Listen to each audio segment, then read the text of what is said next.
Assalamualaikum warahmatullahi wabarakatuh. Anak-anak, jumpa kembali dengan Bu Dwi di sini yang akan menemani kalian untuk belajar IPA.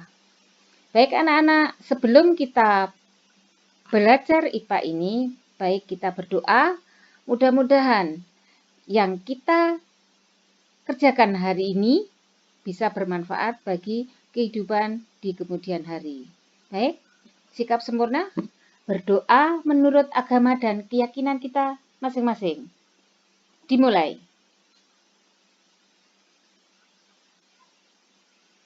Selesai.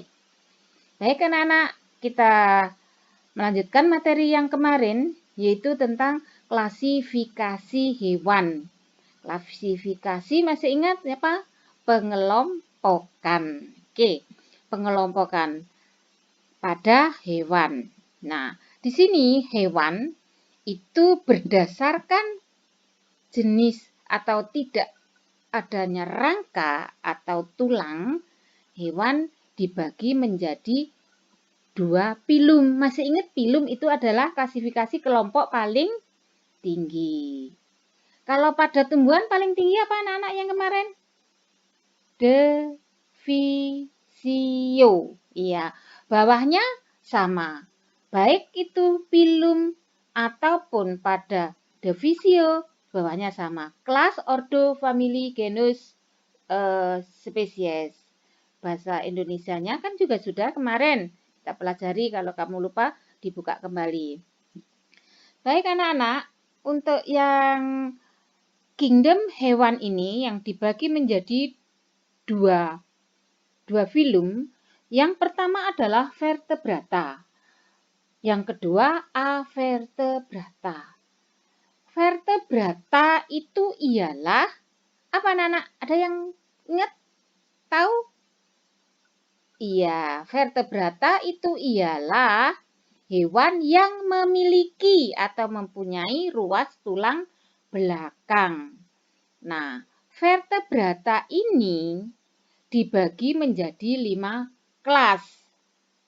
Nah, yang pertama yaitu kelas ibu singkat apa ya? Param.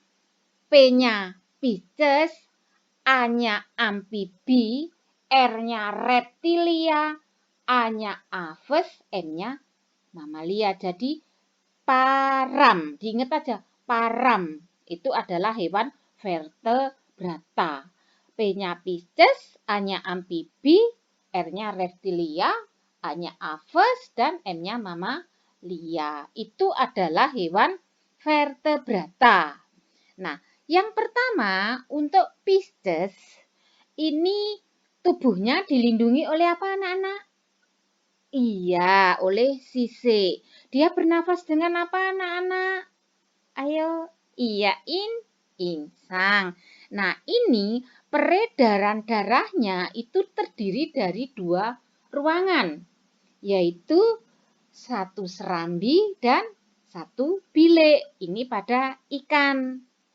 Nah, untuk yang kedua, amfibi. Amfibi itu contohnya katak. Nah, ini hidup di 2 alam. Nah, di sini kalau katak itu tubuhnya dilindungi oleh kulit. Nah, peredaran darahnya itu terdiri dari berapa ruangan? Kalau tadi Pisces 2. Kalau amfibi setelah 2 berapa anak-anak? Iya, 3. Kalau katak itu ada 3, yaitu 2 serambi, 1 bilik. Jangan kualik ya. Nah, terus yang ketiga reptilia. Reptilia itu adalah hewan melata. Yang termasuk hewan melata apa? Di TK dulu sudah. Ada ular, ada buaya, komodo, iya. Bagus, pinter. Nah, itu adalah hewan reptilia, hewan melata. Kalau pada reptilia, itu peredaran darahnya terdiri dari 2 Pisces, amfibi 3, reptilia berapa? 2, 3, 4. Iya, kalau reptilia 4 ruangan. yaitu 2 serambi 2 bilik. Nah, terus kalau reptilia ini walaupun 2 serambi 2 bilik tapi sekatnya belum sempurna anak-anak. Sehingga di sini darah kecil dan kotor masih tercampur pada reptilia. Tetapi kalau pada bawahnya yaitu Aves itu juga 4 ruangan ini sudah sempurna. Artinya darah bersih dan kotor sendiri-sendiri, jadi tidak tercampur. Kalau pada reptilia tadi kan tercampur, ya. Kalau pada Aves tidak. Aves ini tubuhnya dilindungi oleh apa, anak-anak? Oleh bulu apa rambut? Ayo. Oleh apa ayo? Bulu apa rambut? Bulu. Iya. Oleh bulu. Kalau Aves burung alat geraknya yaitu apa? Sayap. Kalau tadi itu Bu Dwi juga lupa yang pertama tadi Pisces alat geraknya sirip. Nah, ini kan klasifikasi itu kan pengelompokan ya anak-anak. Baik, untuk yang terakhir pada filum vertebrata ini yaitu mamalia. Mamalia artinya menyusui. Jadi namanya mama harus menyusui. Kalau tidak menyusui, jangan disebut mama. Kemarin juga sudah. Ini 4 ruangan anak-anak berdandaranya, yaitu 2 serambi dan 2 bilik. Baik, selanjutnya saya kasih gambar. Nah, besok kita praktek ikan. Nah, organnya apa saja? Nah, besok digambar seperti ini. Kita kalau sudah ketemu tatap muka, kita praktek ya. Atau ikannya boleh pakai ikan lele. Kenapa kok pakai ikan lele, Bu? Karena ikan lele itu kan hidupnya di daerah kurang oksigen. Hidup di daerah oksigen sehingga dia walaupun sudah dibelah itu tetap aja bergerak karena masih hidup detaknya itu masih kelihatan. Ya, jadi di sini lele itu mempunyai alat bantu pernapasan yang disebut apa? Seperti apa ya, kerang. Bagus, warna merah muda, yaitu labirin. Ya, labirin. Jadi besok kita ikan digambar, dibelah seperti ini baru digambar. Biar kamu tahu, oh ini apanya ini Bu, ini otak, yang ini otaknya. Gitu. Jadi kamu biar tahu. Hatinya ini Dok, ini hati, yang jantungnya ini. Ya, tadi tahu. Insang yang mana Bu? Nanti kamu bisa belajar di situ. Untuk amfibi kita ambil contoh katak. Nah, itu katak. Jadi nanti praktek biasanya kalau katak ini karena tidak bisa dimakan setelah dibelah, diusahakan dia dibius. Nah, kalau sudah nanti dibius, dijahit kembali. Nah, itu biar dia tetap hidup. Nah, terus kalau yang reptilia, kita ambil contoh yang biasa reptilia yaitu buaya. Nah, itu organ-organnya itu sambil kamu pelajari itu. Nah, organnya buaya yang mana itu hati, yang mana ususnya. Nah, itu udah ada kan ya? Kalau aves yaitu burung. Burung kita ambil contoh burung. Nah, itu burung tembolok, ada tembolok. Ada lambung kelenjar, lambung pengunyah, ada hatinya. Usus halus di situ ada kloaka. Apa kloaka itu? Kloaka itu tempat bermuaranya 3 saluran anak-anak. Apa? Saluran kelamin, saluran pencernakan, dan saluran urin. Jadi pipis liwat kono, liwat kono, untuk reproduksinya juga lewat situ. Itu namanya kloaka. Nah, besok ulangan tak keluarkan, awas gak iso. Yang terakhir yaitu mamalia. Mamalia, hewan menyusui. Kita ambil yang sering itu adalah sapi. Nah, itu sapi, ada rumen. Nah, ada usus halusnya di situ. Ya, retikulum. Nah, itu jelas anak-anak. Ya. Baik, itu adalah hewan vertebrata. Nah, selanjutnya yaitu hewan avertebrata. Avertebrata, A tidak vertebrata bertulang belakang.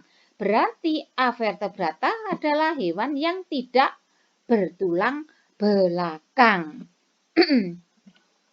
Hewan yang tidak bertulang belakang ini menurut Carolus Linnaeus dibagi menjadi 9 kelas. Ya, 9 kelas. Yang pertama yaitu protozoa, yaitu hewan bersel 1. Nah, protozoa hewan bersel 1 itu yang seperti apa, Bu? Ini contohnya. Nah, yang kedua yaitu porifera, hewan berpori. Seperti apa? Nah, inilah porifera. Yang ketiga yaitu colenterata, hewan berrongga. Gambarnya, nah itu ada rongganya. Lalu platyhelminthes yaitu cacing pipih. Yang termasuk cacing pipih di sini misalnya planaria. Nah, terus ada lagi cacing pita, pokoknya yang pipih itu ya gepeng itu ya anak-anak. Terus planaria ada lagi ya apa? Cacing apa? Ya pokoknya yang gepeng pacet. Nah itu. Terus nematoda. Nematoda atau nematelmintes ya. Nematoda itu cacing gilik. Gilik itu seperti jari gini loh, ungkulnya. Ya, misalnya cacing tanah, cacing kremi itu termasuk gilik. Nah, itu dia, cacing. Terus Annelida. Annelida itu cacing gelang. Cacing seperti gelang tersusun gitu anak-anak. Cacing gelang. Itu contohnya. Moluska. Moluska itu hewan lunak. Misalnya hewan lunak itu bekecot. Nah, ini nanti dibagi menjadi 5 ini. 3. Terus setelah moluska hewan lunak yaitu echinodermata, hewan berkulit duri. Nah, misalnya landa atau bintang laut. Nah, ini adalah hewan berkulit duri. Yang terakhir itu adalah arthropoda, hewan beruas-ruas. Nah, kamu lihat di sini anak-anak, untuk platyhelminthes, nematelmintes, annelida, ini menurut Wiltaker dijadikan satu, yaitu apa? Vermes, itu aja. Apa vermes? Cacing. Jadi hanya cacing. Tapi kalau pada Carolus Linnaeus itu ada 9, karena apa? Cacingnya ada 3, platyhelminthes, nematoda, dan annelida, cacing pipih, cacing gilik, dan cacing gelang. Berarti di sini kalau Wiltaker itu ada 7. Kenapa? Karena cacing jadi 1. Platyhelminthes, nematoda, dan annelida. Yaitu vermes gitu aja. Nah, yang contoh dari arthropoda di sini yaitu hewan beruas-ruas. Nah, ini adalah hewan beruas-ruas. Nah, ini dibagi lagi. Misalnya krustasea, golongan udang-udangan, myriapoda, lipan, arachnoidea, laba-laba di sini kok enggak ada. Dan insekta, yaitu serangga. Itu adalah contoh dari arthropoda atau hewan beruas-ruas. Jadi kalau nanti Bu Dwi tanya, anak-anak hewan avertebrata menurut Carolus Linnaeus dibagi berapa? 9. Apa saja? Protozoa hewan bersel 1, porifera hewan berpori, colenterata hewan berongga, platyhelminthes, nematoda, annelida, dan apa lagi? Moluska, echinodermata, dan arthropoda. 9 kan? Tapi kalau menurut Wiltaker berarti protozoa hewan bersel 1, porifera hewan berpori, colenterata hewan berongga. Nah, platyhelminthes, nematelmintes, dan annelida ini 3 ini jadi 1. Terus moluska, echinodermata, dan arthropoda itu menurut Wiltaker. Hanya itu anak-anak. Ya, itu. Jadi itu pelajaran hari ini. Terima kasih telah mengikutinya. Mohon maaf jika ada salah. Saya kira sampai di sini dulu dari Bu Dwi. Assalamualaikum warahmatullahi wabarakatuh.